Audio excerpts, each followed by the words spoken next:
Hello, everyone. It's Luis Fernandez with the LRF Group, and today I wanted to talk to you a little bit about the SIRS that was passed in Tallahassee, in the state of Florida, which is actually stands for the Structural Integrity Reserve Study.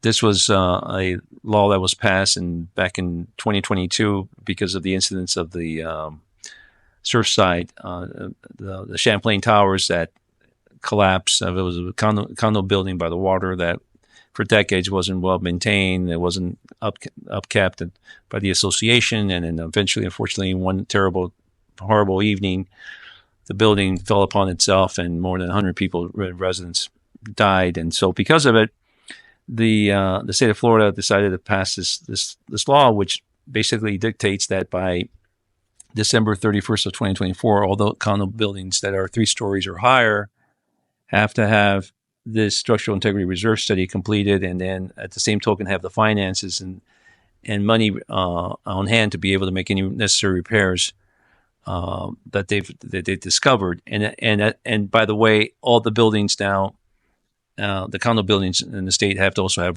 full reserves. So within a couple of years, they wanted all the condo buildings to go through the study, do all their forensic studies of their structures and have it completed, have it budgeted, and start making the repairs. So unfortunately, this has caused a tremendous amount of strain on the condo associations and buildings up and down the state of Florida. And where I live here in Miami, I do own a couple of apartment units on Brickell, and it's been, I'm also the vice president of one of the buildings there.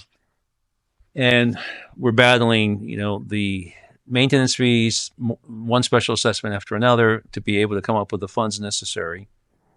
And I'm part of this association called the Brickell Master Association, which we meet and we discuss what's happening in downtown Miami and Brickell in general.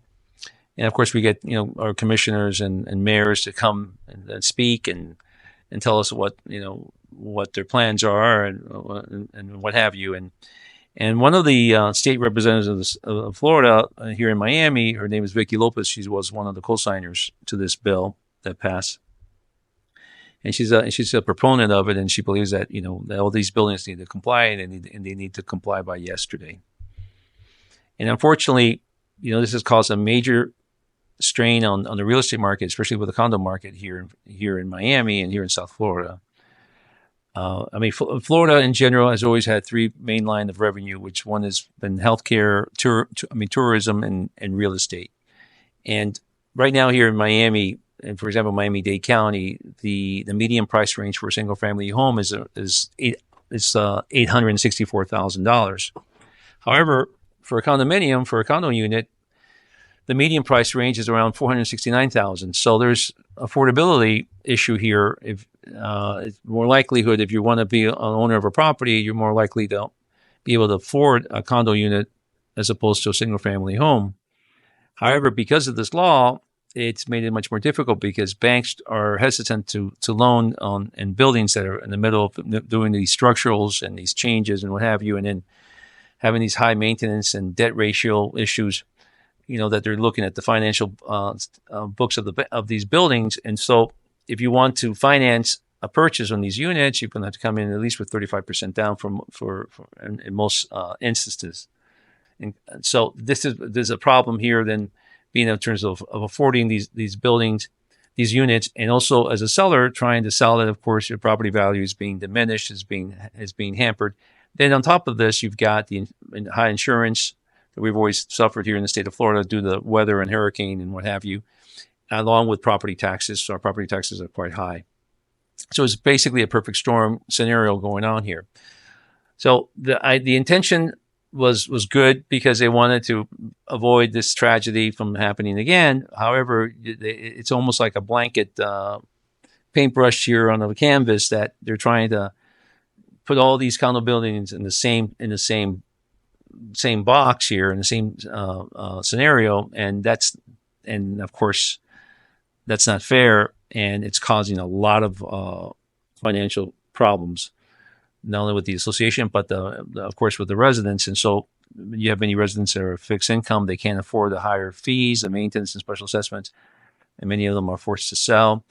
Sometimes these buildings don't even have the money necessary, and so the board they dissolve, and it turns into receivership, and they're purchased by these developers that come in here. They kick everybody out, so they can build their own new uber wealthy buildings or multifamily units, whatever the case may be. So this is going on, and it's unnecessary because though the incident would happen at the Champlain Towers in Surfside was a bad problem, it was a bad situation. What the legislators in the state of Florida, what they created now, they've converted a bad problem, a bad situation into a crisis, an unnecessary crisis. And now we have to, as homeowners and residents, we're paying the price for it. And Vicky Lopez, again, she's being a state representative. She's very a proponent to this. She thinks it needs to be done, like I mentioned. And also, she even was on air saying that she wouldn't recommend anybody buying a condo unit at least until 2026, until things settles down. Which I don't understand why she would say that, because she's just hurting the real estate market even more so. Again, unnecessarily.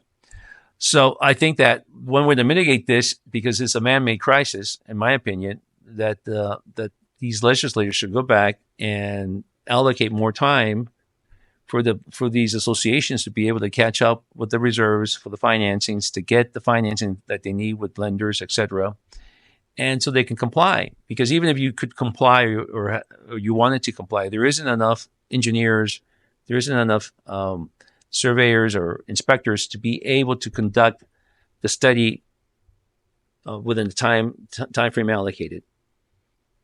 So they're putting out a constraint that it's unrealistic for these associations to be able to perform.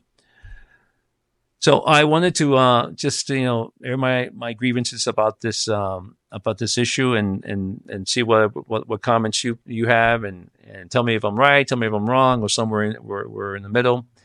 And again, thank you so much for listening, and continue to listen because we're watching out for you and the best interest of your property. Until next time, all the very best.